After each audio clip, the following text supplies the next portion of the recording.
Oh, look who we have here. Hi, Avnish. Good to see you. It could be Monday Night Blues because Rajasthan Royals take on Sunrise Hyderabad, who are eventually out of the competition. And we have, of course, a brand new guest. Not real brand new, but he's back with us. I'm talking about the fun-loving Saba Karim. Saba, great to see you. It's a fresh start of the week, and it's a fresh face in you. Thank you so much, Avnish. Yeah, it's been pretty hectic time for all the IPL teams, isn't it? I think most of the franchisees they have prepared quite well. They tried to get all their players much in advance before this IPL second leg started. But good to see that finally we are having this IPL second leg, and there are some strong sides who are really pushing hard to qualify in the playoffs. Yeah, one of those sides is Rajasthan Royals. I will come to them in just a bit, but I want to ask you about SRH because at the end of the day, they have a license to entertain their fans around the world, not just, of course, in the UAE. But do you feel for them this season? Whatever's gone wrong with them, why is it not worked out for the Orange Army, in your opinion?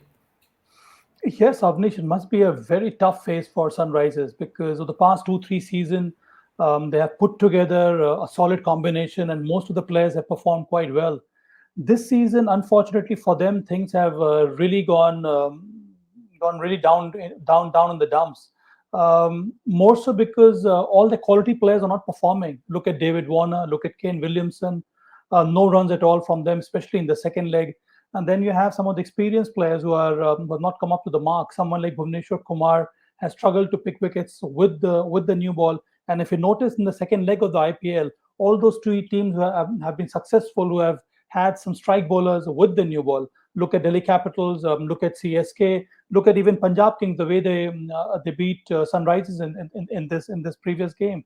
So I think if you have top quality pace bowlers who are there to take wickets with the new ball, more chances of the team to succeed. But overall, Sunrisers are struggling in a big way, and somehow whatever they have tried so far, even the middle order has not been able to perform. It has not really helped their cause. Yeah, it's funny that you talk about a new ball pairing. They've always had two of the best in Sandeep Sharma and Bhuvneshwar Kumar, but I guess the years have gone by for both of them, or maybe I've spoken too soon. Let's see how that really unfolds in that department. Rajasthan Royals, then, because I mean, to start their campaign with a miraculous win against Punjab, the mother of all heists is what they're dubbing it as, and not to forget them choking against your team, Delhi Capitals. What have you made of the Royals? Because, of course, no star power in the English players, but still, you see that this team could fight another day in the IPL? I quite enjoy the way they play, Avnish. It is a different matter that they were not able to put across this game against Delhi Capitals. But they are a young side. They have suffered badly because of injury. No Jofra Archer, no Ben Stokes, no Josh Butler. That means you have basically taken away the nucleus of the side. But having said that, they do have stitched together some good overseas pro like Lam Livingston. He's such a match winner. Even some of the youngsters whom they have bought in the 11, all these people have been able to put up some stellar performances. Look at Lomror for that matter. He came in good in the last game. Sanju Samson as a captain, as a batter this time around has been far more consistent than what we have seen him do in the past. So it is a young and a very enthusiastic kind of a side. But at times you do struggle if you lose wickets quite early, especially against a top quality bowling side like Delhi Capitals. So I think if they can stitch some valuable partnerships up the order when they are batting, they'll have far more chances of winning some more games in the IPL, and they still remain in the fray to qualify for the playoffs.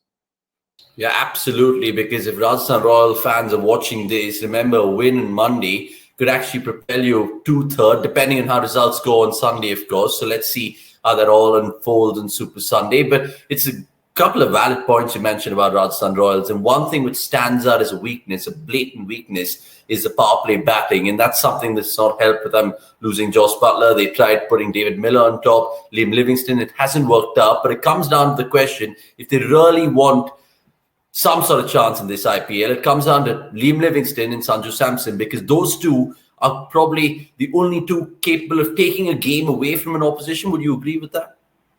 Yeah, to a large extent, Avnish. They were hard done by the fact that Ewan Lewis, who scored about 30 odd in the first game, in the second leg, he looks to be in good form, but he unfortunately was injured. So they had to bring in David Miller at number 4, didn't succeed. And David Miller has been around for a number of years.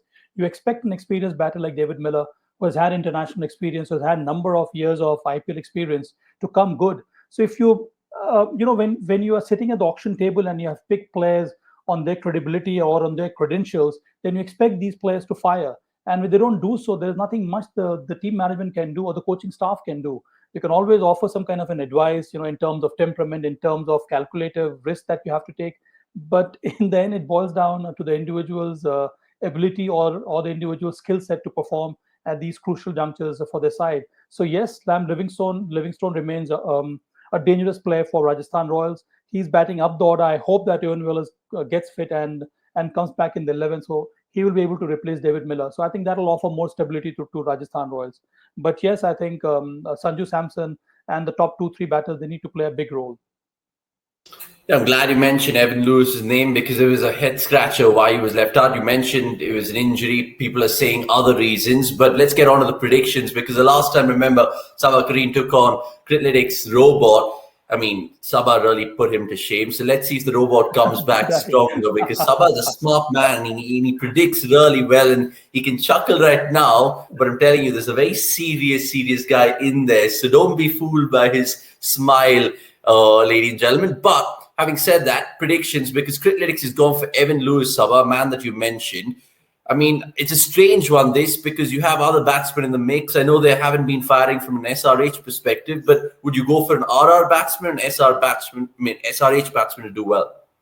We'll go with RR, Avnish, first up, because Okay. they'll be more eager to win. Now, SRH, I can understand they'll try and come good in the last stages of this IPL.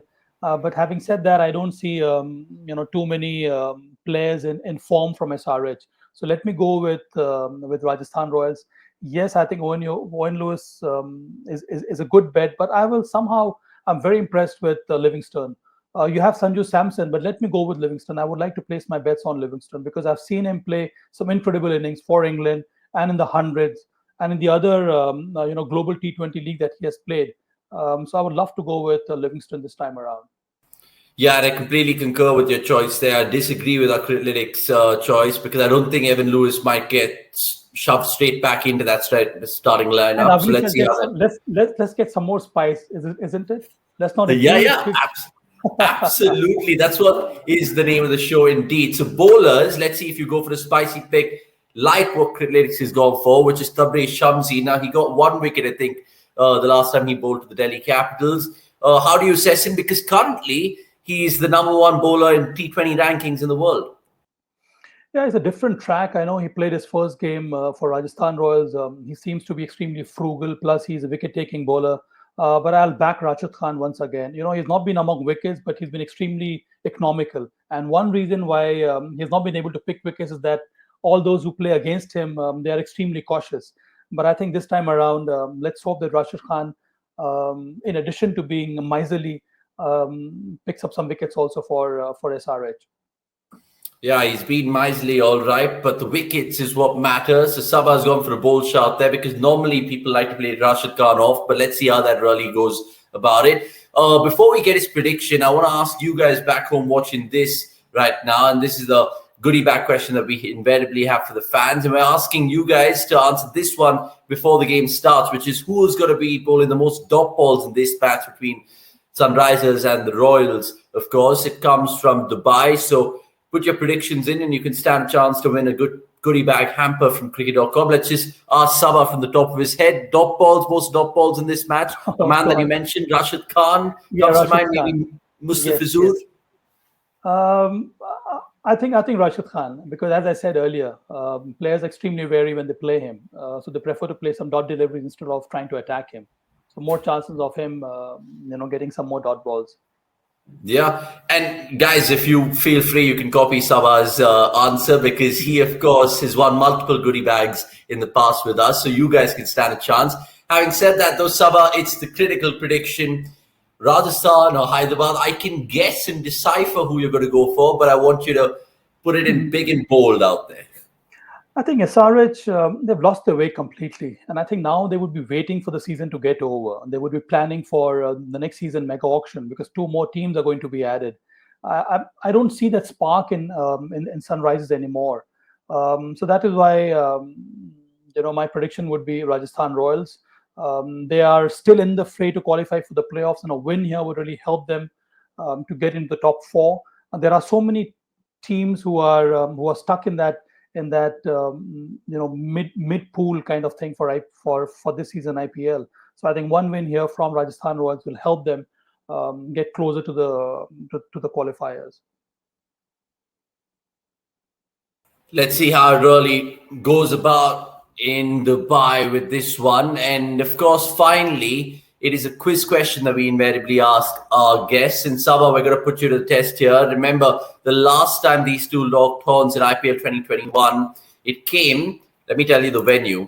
It came against, of course, each other, and that came in Delhi, which was in the Firozshah Kotla Stadium. Now, what I want to ask you is Rajasthan that day against the Sunrisers attack put 220 for 3 on the board. We did this game, remember?